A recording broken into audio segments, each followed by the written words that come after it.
ABS-CBN after a long So time. this is my comeback to ABS, not my comeback. First, I mean, after a long time, After a with long time. Dreamscape. So I'm also very happy that I was given this role. I've worked with Direct Jojo many times and Direct Manny Palo. Parang he took the place of one of the directors before sa Blood Sisters. Noong una medyo natakot ako, sabi ko, oh no, Manny Palo. But then, when he worked kasi with us sa Blood Sisters, sabi ko, magaling siyang director kasi he's very meticulous with the characters, with the script. Nakikialam siya, bakit ganito, ganyan, inaayos niya. So, anyway, long and short of it, I was very happy to have been offered the role. And I worked naman with Mike.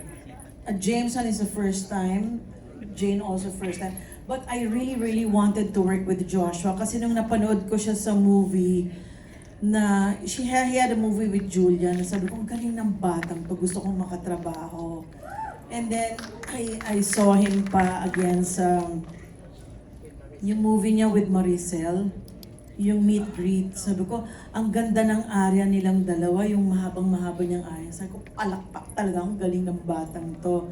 Ivana, I wanted to meet her for the longest time kasi nagva-vlog din kaming family, di ba? So, sabi ko, gusto ko ma-meet yung vlogger na yan. But I didn't expect her to be really warm. Akala ko mataray siya, pero she's so super bait, she's so loving, very generous. And then, JM and Fiang first time, but naku, Fiang is like my baby girl. Lahat naman ng nagagawa kong series, pag anak ko, nagiging anak-anakan ko talaga. And I would say, just like Michael said, Fiang has a lot to offer. I mean, she has a lot to promise her audience. She is a multifaceted performer. Talagang, kahit na magulo yan before the scene, kahit na magulo yan. Pero pag alam niyang iiyak siya, tinitingnan ko makaka-deliver ba to? Yung eksena namin na talagang confrontation, sasampalin siya. Takot na takot siya kung sasampalin ko siya. Sabi ko, hindi kita sasampalin. Hindi ako nananampal. Hindi, pwede lang kahit slight. Hindi nga kita sasampalin. Sabi ko, sabayin mo lang. But I was amazed that she was able to deliver. So sa mind ko, magaling tong bulilit na to. And si Ronnie, hindi ko siya JM, hindi ko naka-eksena. Si Epi, first time in the same project, but I'm sad that we never had a scene together except for one in the hospital. One lang sa hospital, wala pang masyadong dialogue. Ayun. And then si Ara naman, first time to work together, at least nagkaroon kami ng sagupaan ditong confrontation. Big, the kabet! Ay, ako ng kabet! So yon. And si Ivana also is a revelation kasi akala ko si Ivana, vlog lang yan. But then, you know, si Ivana kasi knows how to use her eyes na talagang makes her eyes the windows of her soul. So alam niyang gamitin ang mga mata niya. Lalo na si Joshua naman talagang maaantig ka sa acting niya eh. Minsan kahit na walang dialogue, presence niya lang, yung mata niya lang, sabi ko, hanip ang batang to. So I'm very proud. And Jameson is my first time to work with him. I'm so happy naman to be his mama. So he's also discovering his skills, but I'm really proud na talagang he's diligent enough to really study his scenes, to know his scenes. Minsan naaawa ko sa kanya kasi lagi siyang galit sa eksena. I mean, yung character niya kasi ganon. But yung weakness kasi ng character ko, Katarina has also many facets. I love playing the role. I actually played with the role. Minsan meron siyang, kumbaga mayabang siya pag alahera, ganyan, mataas, alta, which is type ko yung mga roles na yan, alta. Ayoko ng poor. And then, mahirap kasi mainit pag doon ang shooting, ayoko.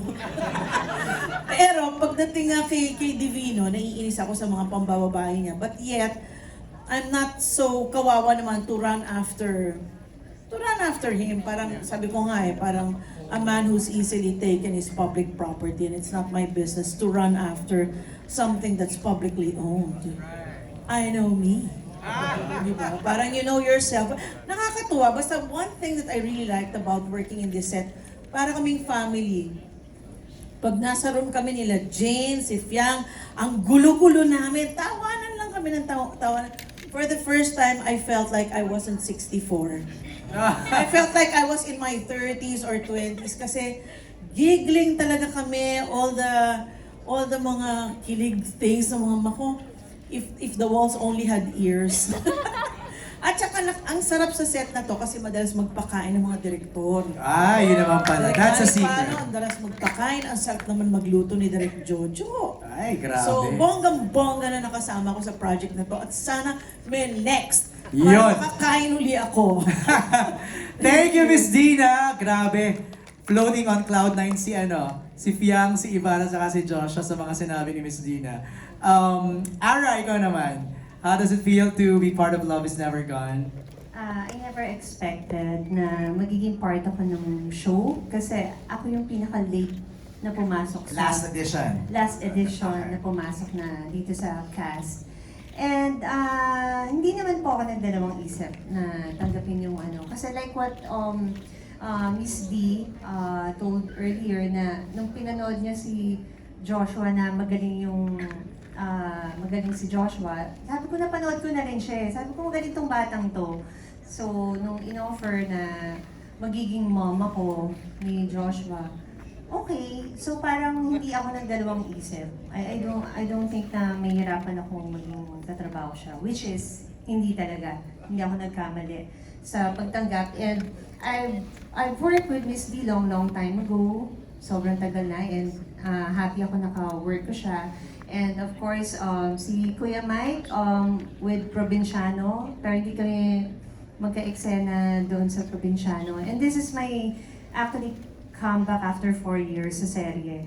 So, sa Dreamscape. And thankful ako sa Dreamscape for getting me here dito sa Rita Crisanto role. And si Jameson, I've worked with him before. And si Jane din also, araw-gabi before, tagal na rin.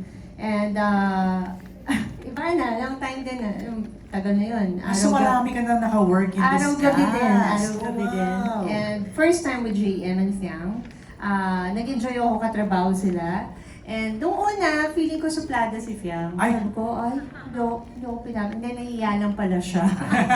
Nahiya lang pala siya, pero totoo yung sinabi ni Miss D, na ano siya, parang bata pa, pero pag nag-deliver nga ng pag nasa eksena na, she can deliver talaga. Wow. Yun nga, hindi siya nahihirapan umiyak, kaya niya. Lalo na yung eksena natin, basta may eksena tayong grabe pa ulit-ulit, hindi ka naubusan ng luha. ng emotion. Paulit-ulit yun, nakakapagod. As in, maraming times. Pero, it's the fault of nature or not the fault of everyone. And JM, napaka-humble na bata. Keep it up. Yeah. Parang napaka-grounded niya.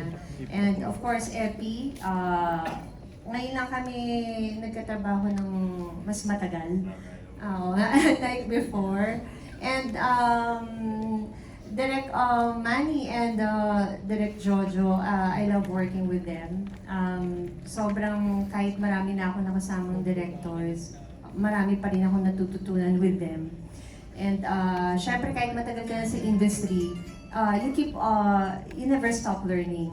Kailangan may natututunan ka din sa mga newcomer. May natututunan ka din sa kanila. And si Joshua, wala akong masabi, napaka-humble, grounded. Huwag kang magbabago ha. Kundi dadagukan kita. Ayun na. And yan si Ivana, happy set lahat. Actually, lagi kami busog. Kasi mahilig magpakain si Ivana, mahilig magpakain si Joshua, pati yung mga directors namin. Kaya I think I gained 5 pounds. Ay, grabe. Iniisip ko tuloy, set ba to o restaurant? Na Parang feeling ko restaurant. Restaurant. Sabi nga nila pag maraming food, mas masaya lahat, di ba? Yes, pag happy tummy, happy set. Yon. Thank you.